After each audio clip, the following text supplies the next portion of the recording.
What's up, piano readers? Today we're going to talk about these piano pieces by Thomas Dunhill, the English composer. And there's a bunch of them. There's like a little collection that he's got called The First Year. You don't have to be in your first year to play these. For the most part, they're little 5-finger pieces. And I want to play through them so that you hear them. I want to look at little problems that you've got. We're going to get you playing a little bit of hands together, a little bit of hands alone, a little bit of contrary motion, and a bunch of other little things that we've got. Some just little tiny problems. You know, it's like when you take a little piece like this, it's just an introduction. It's not so itsy bitsy that you don't want to engage with it because it feels childish. So these are really good beginner pieces, really great little beginner pieces. And so let's look at them. Some of them are harder than others. Some of them have a little bit more rhythm going on. You know, like some of them are more 5-finger oriented than others. We'll get into all that. Play a bunch of them. This is my whole quest here. It's that you're going to get your eyes in the sheet music right from the beginning. If you're a beginner, you should be reading some sheet music. Don't just sight read through it and read it once. Get it good, but don't get it so good that you memorize it and forget how to read music while you're memorizing it, right? You got to learn one a little bit. Like I'd say 30%. Learn it 30% good. If 100% is you have it memorized and could play it in your sleep, get it to like 30, 50%. Between 30 and 50%. Don't have to memorize. In fact, if it's memorized, you're working too hard on it. Your eyes have got to be in the sheet music. Don't forget, pump it and dump it, right? Pump them, dump them. Like securities fraud, right? You're just going to go in there. You're going to be like, okay, I'm going to dedicate myself to this piece. And you're like, just kidding. Not going to memorize it. Not going to play it at a recital or something like that. Just pump it, dump it. Okay. Let's look at this little first one. First of all, this is an excellent place to start. Why? Because it's got a little bit of everything. It's got a little bit of a stretch. You got to stretch your hand here. It's got a little bit of a crossover where you cross your finger over that one. It's got a little bit of a lift and land where you have to like lift your hand up off of the keyboard a little bit. So it's got a little bit of everything, a little bit of the mechanics that we need here.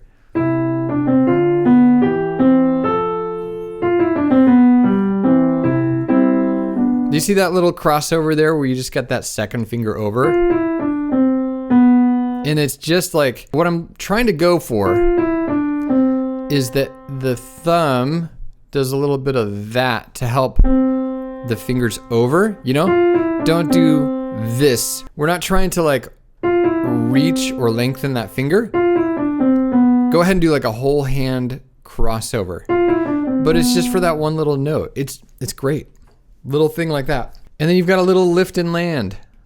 And a lift and land is one you have to shift your hand over. Right? We've got C, E, lift, and shift over like that. That's a lift and land. I call that the lift and land. Starting nice and quiet.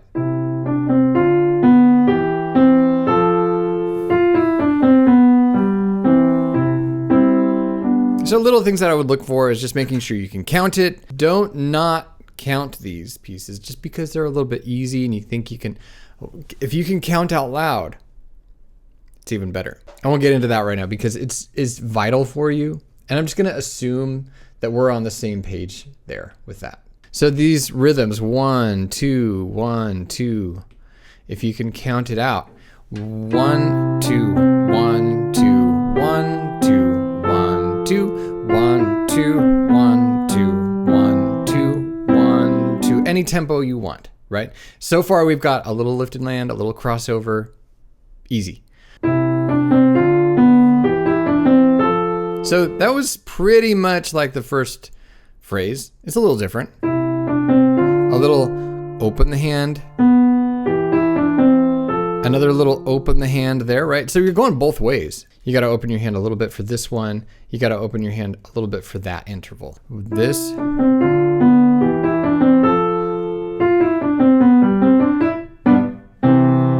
Now the challenge for people is going to be allowing this to be a movement space for you, for your hands to be moving. And then while the right hand is moving, you've got 2 beats.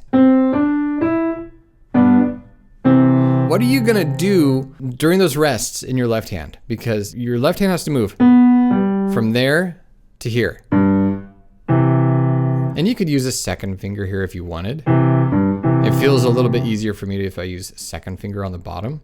But this, I'm feeling my third finger touch the side of that black key. And that's how I know how to get there. Or you can cheat. Cheating is a glance though. It's never anything that's more than just like one of those, right? Just watch my eyes. Just like, hey, I need to look down. So something like, okay? Yeah, it has to be so quick that your eyes are back on the sheet music. It's a little bit awkward here because of the position of where my sheet music is right now, but don't stop playing just because your hand has to do this move here. You're gonna feel that third finger against that black key. And that's how you know where you are.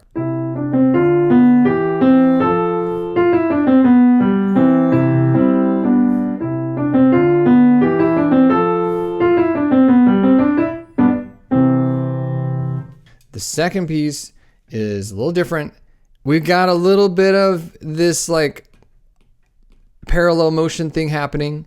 We've got a little bit of contrary motion happening. You have to have a little bit of finger independence. You have to have one hand doing one thing while the other hand's doing another, right? Even though they're doing the same thing like this. It's in octaves, but your hands are doing different things to play that. Playing in octaves is hard. This is parallel motion,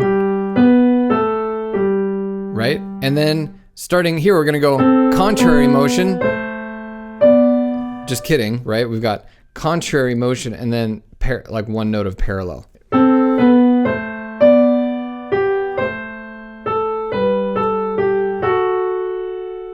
Okay, one thing too, you've got these great little examples of crossing over, right? Take that thumb, bring it under a little bit. You've got this thing happening with your thumb. So you can get both fingers there and you're gonna feel that F sharp, right? We got an F sharp here in the key signature, which says this note is F sharp. So now,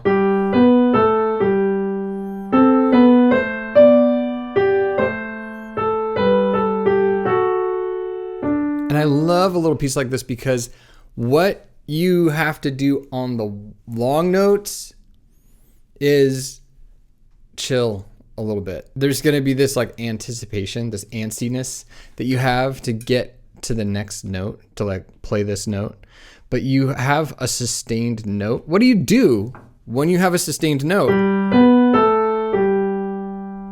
Let your hands kind of like circle, and it's always this kneading motion, right? If I were to knead bread a little bit like this motion happens a lot at the keyboard, right? And I'm exaggerating right now, so I overdo it, and you're like, that looks weird. But the idea is you're gonna follow through, knead. And you think about, I just kind of think about this area of my hand a little bit and just like I'm kneading bread, right? If you were on this motion, right? Kneading bread. So if I'm like, if I have any kind of long sustained note like this one, it's not that long, but it's a 3-beat note. 1, 2, 3, 1, 2, 3. Knead the bread. 1, 2, 3, 1, 2, 3. And then the real trick is to get that movement happening with the hand that's not in motion, right? We've got more notes in this right hand while the left hand is doing these follow through, these like kneading motions. Okay? And another thing I'm listening for is like, did you actually have a silence during these rests?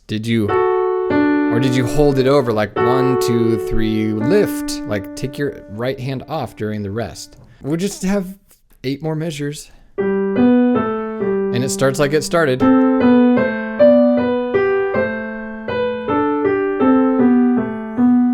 And so the challenge there is that your hands are gonna be doing different things. And I hear this a lot from people is like, I'm not sure how to like get my hands to do things differently. If I can get my hands to play something different.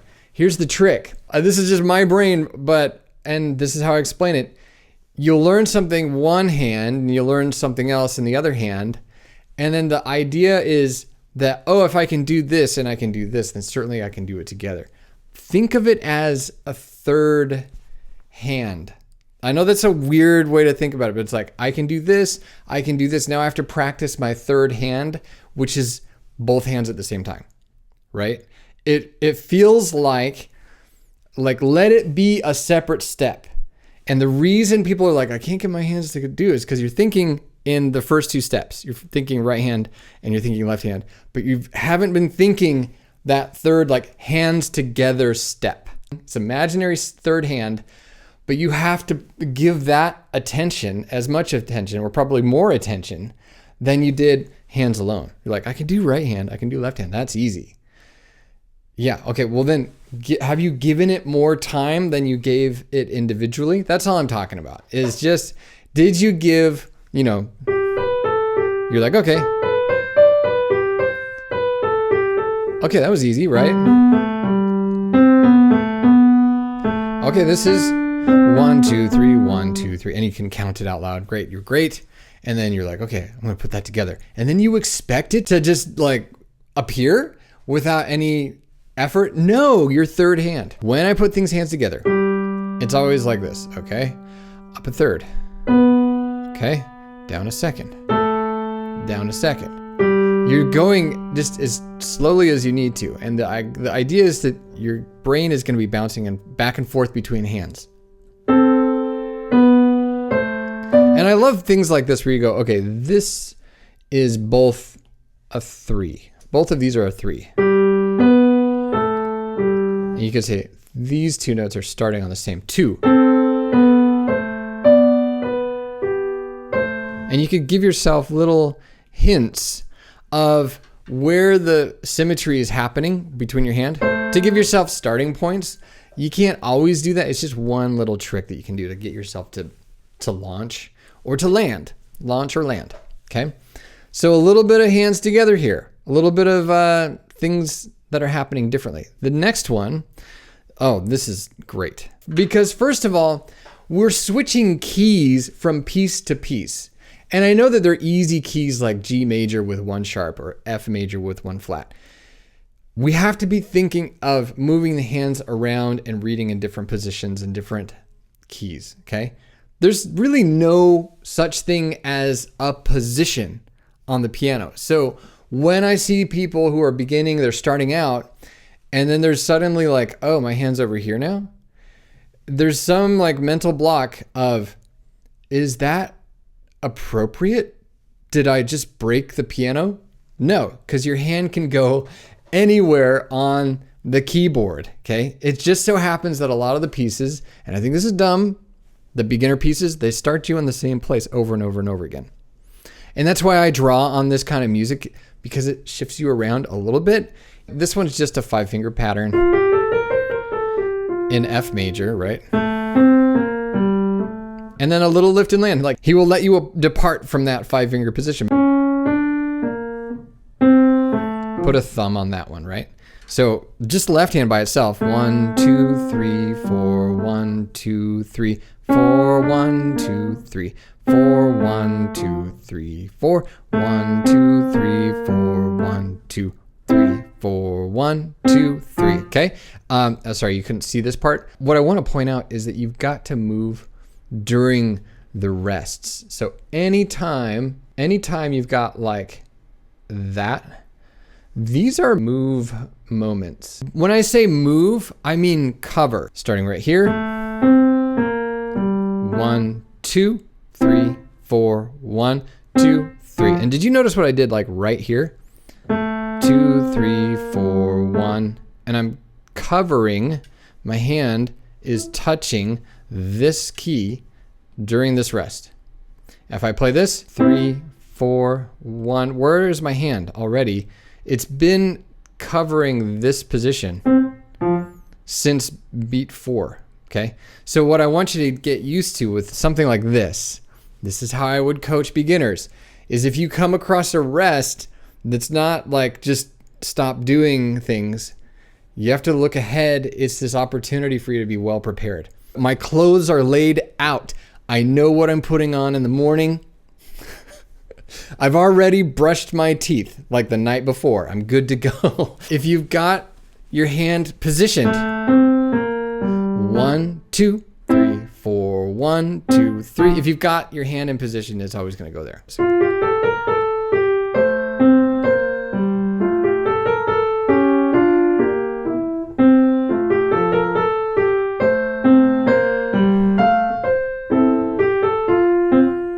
Okay, lots going on there. Like there's this back and forth between the hands.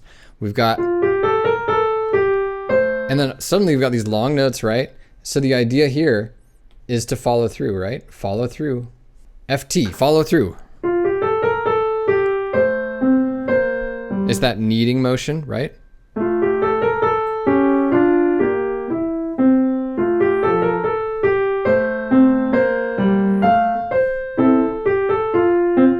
And then lift off, right? So I'm just being really careful that I've got rest during these rests and that this note sustains and that I lift off both of these notes at the same time.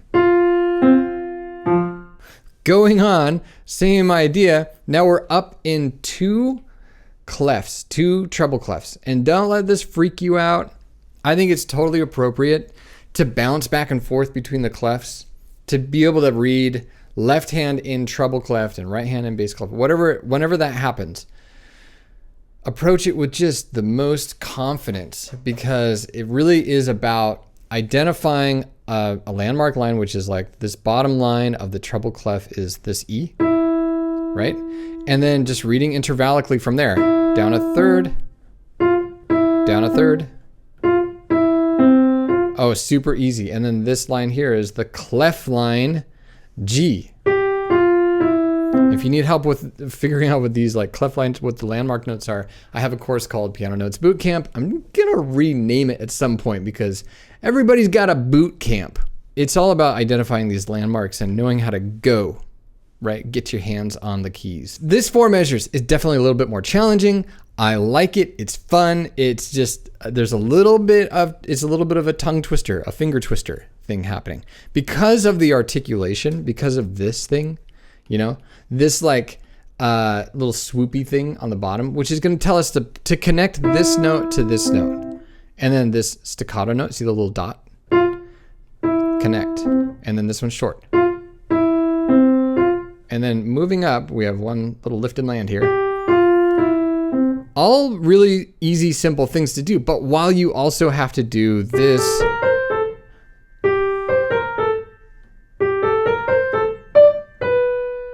right? Listen to all the little staccato notes that you have, all the little things you have to like let go of.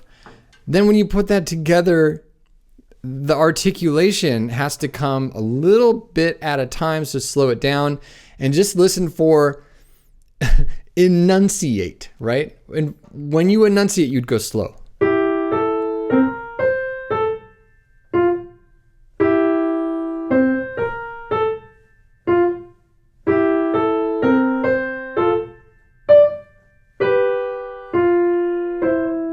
Right? Like that kind of even slower if you need to.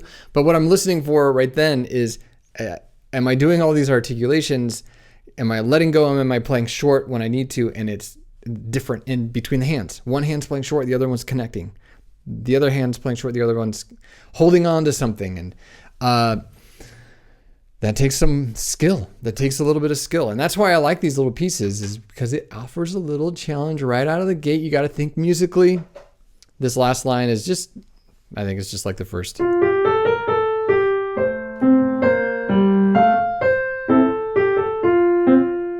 Okay.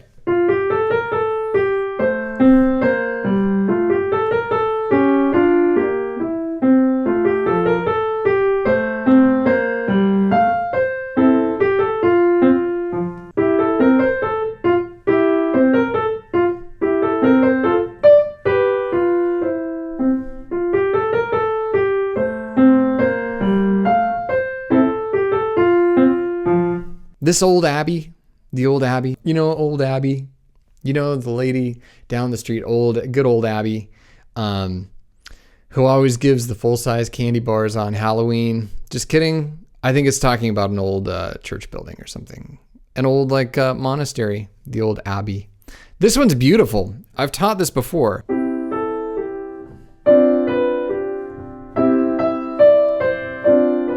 What would you do here if it's just these notes? Notice the common note, right? When you're reading chords like this, just gets you ready to read multi-part pieces like a hymn, H-Y-M-N, or a chorale, or anything with multiple parts. And the way I do that is I'm looking for what's different between this chord and this chord. And I know there's quite a bit of space here visually, but can you just take a little picture of that and then look here and like, what's different? What's the same? Common note's the bottom note, right? Take a picture. What's next? And I'm also, when I see this one, a line, line, line, of course, right? Always reading triads like line, line, line. That's should be pretty easy. And then also little things like this one and this one are the same. Little Sesame Street stuff happening there. Visually, right? Let yourself do that.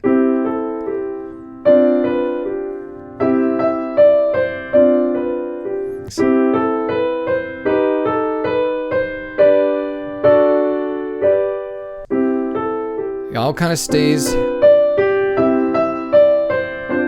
in that same little position. And then up to this. I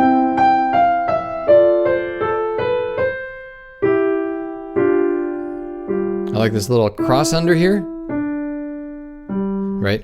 Second finger, thumb's gonna come under and touch that white key, D, and that opens up to this fifth here. What's great about this little piece is that it starts with the right hand melody.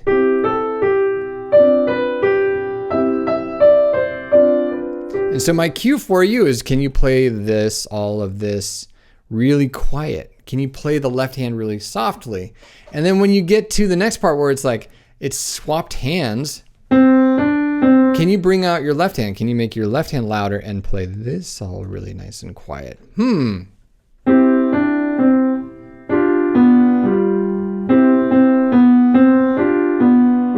And then that's the end. Okay?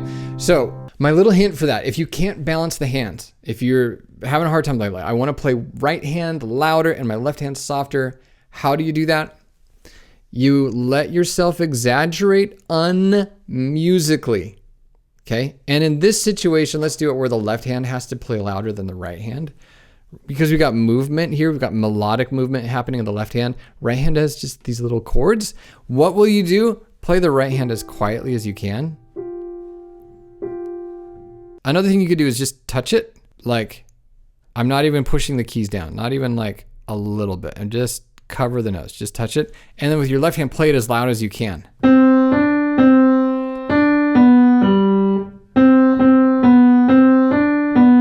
Okay, that should do it. That, I've already gotten it, so I'm doing something very lightly with one hand and playing really loud with the other. And then play this one as quietly as you can. Go ahead and play it, but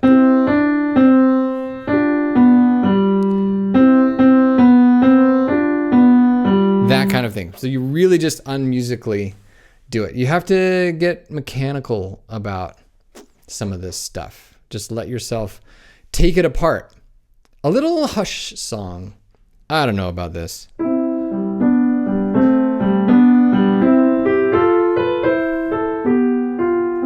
Pretty cool, right?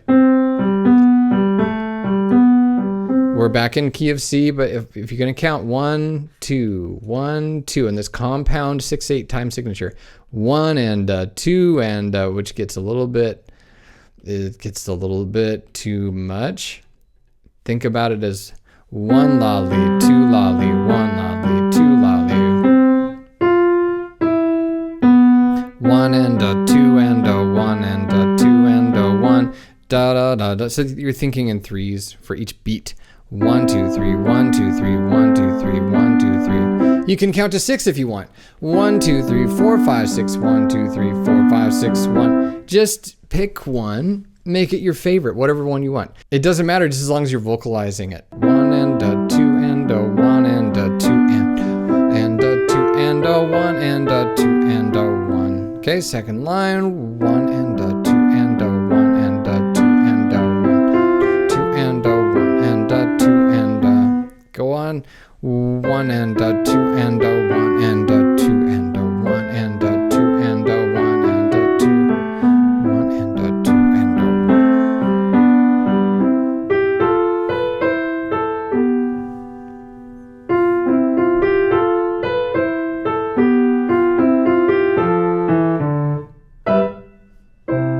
Okay, there's a lot musically going on in that. I'm going to just skip over it because it's good stuff. We just got a lot to cover here. We just got too much to talk about. Doing all of these together. Where the nodding violet grows. I like this piece. It's got this kind of trading thing happening. I like a piece that has you trading. If you're struggling with putting the hands together, getting both hands doing separate things, another thing you can do is just practice something that's trading. Because that's all you're doing. You're doing this trade-off. When you practice that third hand, when you do that like hands together thing, you're doing a lot of thinking one and then thinking the other. Just alternating back and forth. Because that's all you can only concentrate on one thing at a time. Like really. Even though we're multitasking here. We just need to be able to, flip back and forth really quick. So if you practice some pieces that have trade-offs like this, right? Then left hand.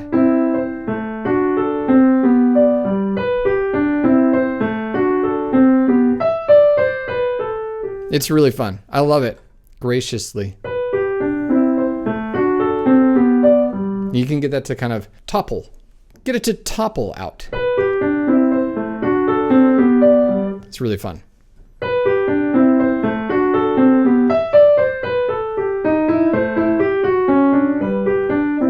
Isn't that cool? Starting up at this top note, this interval right here is an octave, which is fun.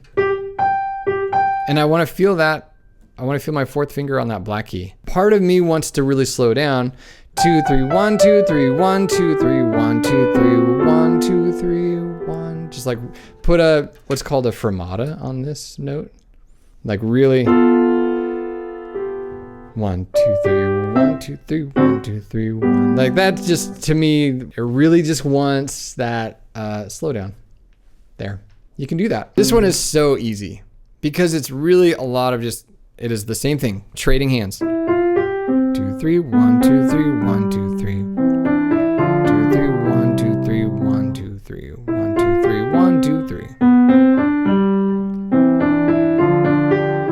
Going on after this little rest, this little breath here, which says, take a little.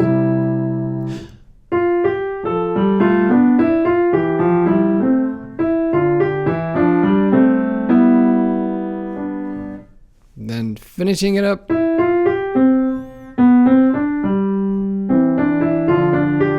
So a little piece like that, which I like, the goal is to make it sound like it's coming from the breath, like it's naturally going. And if you can get your eyes on the sheet music and have some give and take with the time, a little bit of human emotion going into your playing, even though you're reading, even though you're trying to keep steady rhythms and stuff, if you can add a little bit of like, go and stop, a little bit of go, a little bit of slow down, a little bit of emphasis in a little piece like that, it's just perfect, makes it fun to practice from the beginner, for the beginner.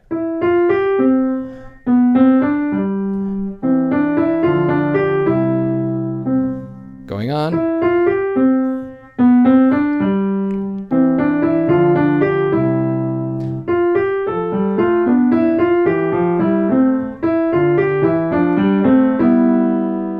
That's a little challenging because if you get that hand over.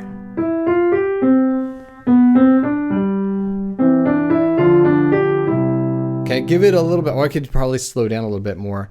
Poco ritardando. Okay, to make it sound nice and pleasant there at the end. What do we got? A Song of Erin. This is what we have here. I could probably go a little faster.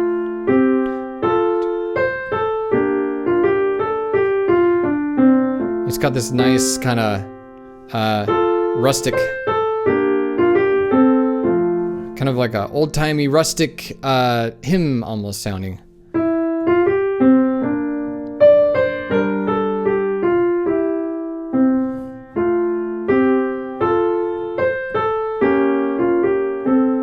Okay, I love this little accidental, and it just makes it sound like it's a wrong note, but I'm gonna invite you to lean in on this note.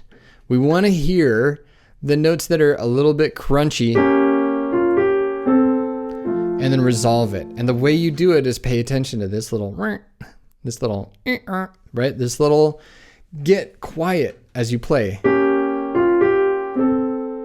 And then resolve. And that's how things feel resolved, is that they're calm. A gavotte is a type of dance. It's gonna start on an upbeat. So we're starting on beat 3. 3, 4. 1, 2, 3, 4 is where the beats are.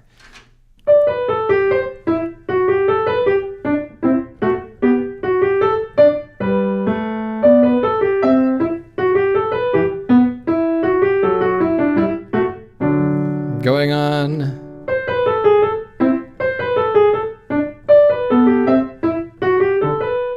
Okay, that one's a little more challenging. If I had to pick my least favorite so far, it's probably that one. It doesn't sound very dancey to me, but there it is. You know, if you like it, go for it. Also, again, pump it, dump it. Like, just learn it.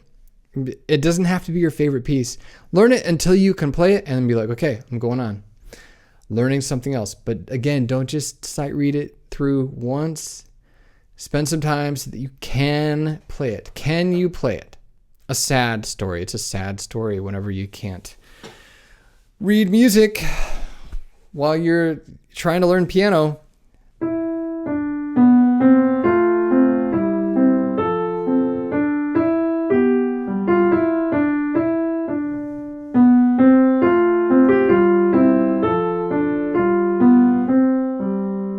Okay, go ahead and add a little bit of pedal. And all I'm doing for pedal is something that's like every other beat, pedal and lift off. I'll do a lesson about just how to pedal. But the idea is that when you play this note, you're gonna lift your foot and put it back down.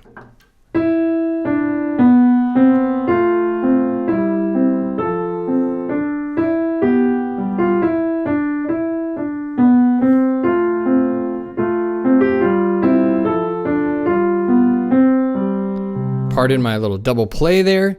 This idea.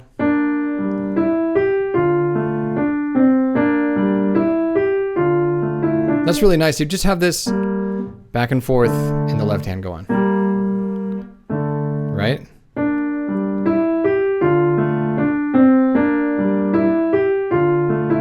I just like that. It just feels good because the hand can do this without looking, right? Trust me, I'm not looking at my hands. Right? I'm feeling this third finger against that black key and second finger touching. Use the black keys to navigate the keyboard.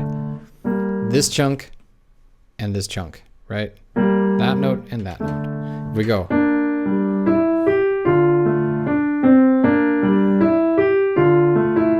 Isn't that cool?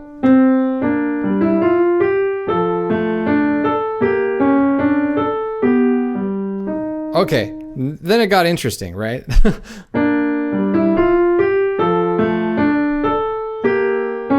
This interval right here is called an augmented second. Anytime I see one, I'm like, yay, augmented second, because they're rare. It's when you've got the interval of a second, a B to a C is a second, but it's played like a minor third because this one's flat and this one's sharp. So they've come away from each other a little bit, okay? And composers would usually avoid writing music in like that. And so whenever I see an augmented second, I'm like, yay, point it out. It's like a 4-leaf clover or a shooting star. Like, they exist. They do. Floaty. They exist. And so when you can find them, it's like, yeah, get excited about it. Augmented seconds and diminished seventh chords. And then anytime, I also get happy when I see 2-note slurs like this. Just anything that's a 2-note slur, I'm like, that's cool. I like it for some reason because they're all smiley faces, right? These ones are upside down, but if you could imagine smiley face, they're always there.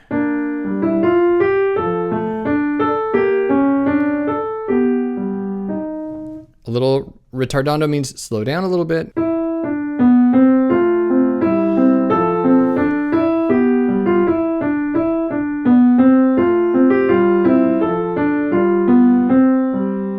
Really beautiful piece. Just really nice. I'm going to play that whole thing for you.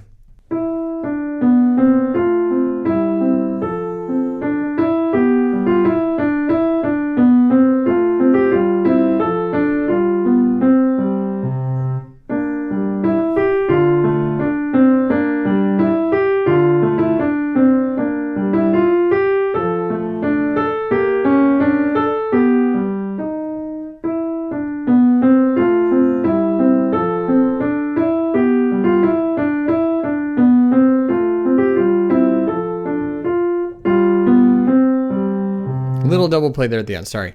Swaying branches. Again, another piece that's trading, alternating hands, descending to one hand. You're doing the worm a little bit. You're doing that, the wave, that dance move. You know what I'm talking about? When people can do, I can't do it. I'm not even going to try. But this idea, right? Just pass it along.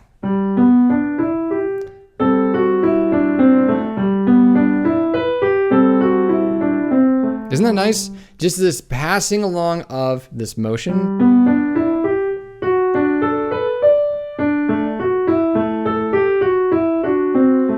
And you've got to get a little bit artsy, a little bit painty here. Right? Paint it with your hands. Get a little bit of this thing going. Okay, as we go on.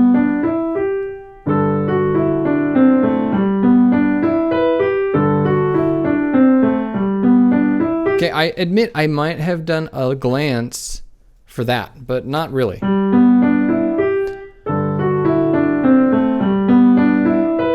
Just feel this third finger against that black key. Boop.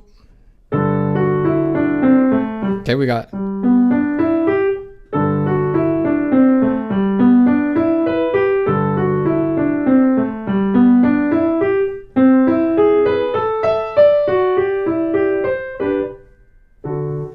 And then how's it end?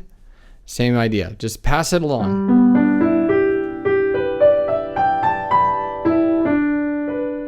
And I could be better about paying attention to the piano, you know, like pianissimo and this diminuendo. I could really just do that. But I was getting excited about the fact that this line ascends, right? This is an ascension from here. Like you've gone up. Because this note and this note are the same. They look visually distant from each other, but on the keyboard they are not, right? Same note, left hand. So you gotta be paying attention to little things like clef changes, okay? Oh, if everyone would play that one, please. Great little piece to start with. This one, Jock plays the bagpipes. I don't know about this, but this is fun. To have like a little grace note, and then let's go ahead and call this a Scotch snap. Right? We've got this happening. And the left hand is just this drone because 1, 2, 3. Okay. Kind of fun.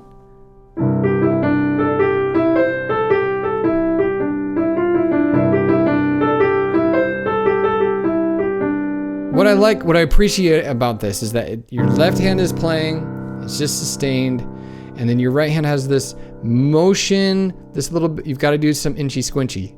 You got to move open, open, squish, open, squish, and it's satisfying. Okay, I take it back. I was skeptical. This is actually really fun to play.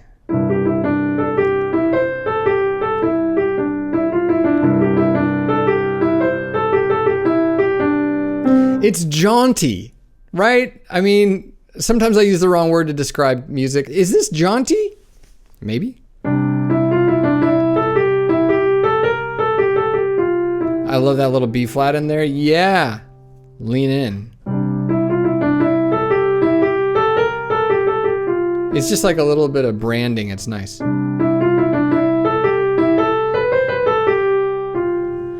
Go on.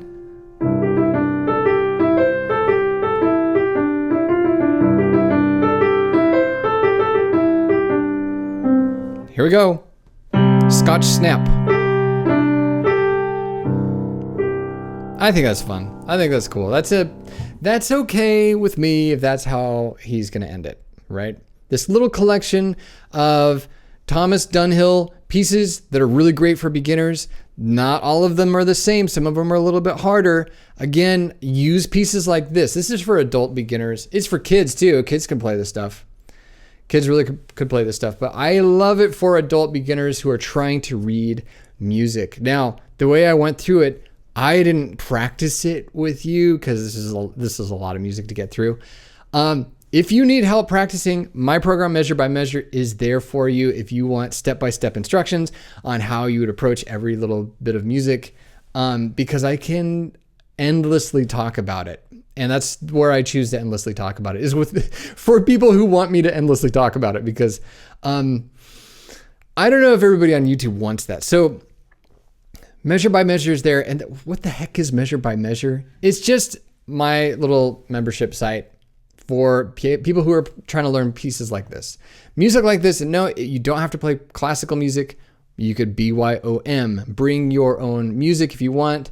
But the approach to reading music is always the same. And that to me is the wonderful thing about it. It's because, hey, we just had like 12 little pieces that are totally different from one another. And there's gonna be many, many more. I love to promote the idea that you want to be musically literate. You want to be able to look at some sheet music and understand what's going on and know how to approach it, know how to learn it, and use it as a tool to skyrocket your progress at the piano. I just love it. So I invite you to check out Measure by Measure, subscribe, like, comment, which was your favorite. Okay, bye.